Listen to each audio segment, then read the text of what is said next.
Hi friends, welcome to Nicedaykitchen. இன்னைக்கு என் பொண்ணுக்கு லஞ்சுக்கு நான் என்னென்ன கொடுத்தேன் அதை தான் உங்ககிட்ட நான் ஷேர் பண்ண போகிறேன். எப்படி அரேஞ்ச் பண்ணியிருக்கேன்னு பாருங்கள். வாங்க வீடியோக்குள்ளே போகலாம்.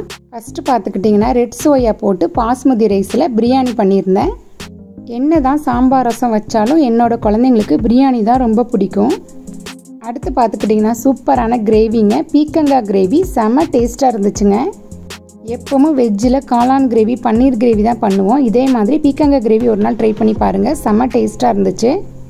என்ன தான் பிரியாணி செஞ்சாலும் நல்லா மொறுமொறுன்னு ஒரு ஸ்நாக்ஸ் வேணுங்க தொட்டுக்கிறதுக்கு. என்ன சிப்ஸ்ன்னு பார்க்குறீங்களா? அதுதான் கப்பக்கிழங்கு சிப்ஸுங்க. ஸ்நாக்ஸ் பாக்ஸுக்கு கொய்யாப்பழம் வச்சுருந்தேங்க, கட் பண்ணி வச்சா கருப்பாயிரும். 2 முந்திரி பிஸ்கட். அடுத்து பார்த்துக்கிட்டிங்கன்னா 2 டேட்ஸுங்க, 4 பாதாம். ரைத்தா வச்சுக்கலாம். சாப்பிட்றதுக்கு 2 ஸ்பூன். எப்பவும் குடிக்கிறதுக்கு ஜூஸ் கொடுப்பேன். இன்றைக்கி பார்த்தீங்கன்னா பாதாம் பால், சூடான பால் தாங்க. சின்ன ஃப்ளாஸ்க் இது. எல்லாம் ரெடி பண்ணிவிட்டோம். லாஸ்ட்டாக டவல் வச்சுக்கலாம். அவ்வளோதாங்க இன்றைக்கி லஞ்ச் ரெசிபி.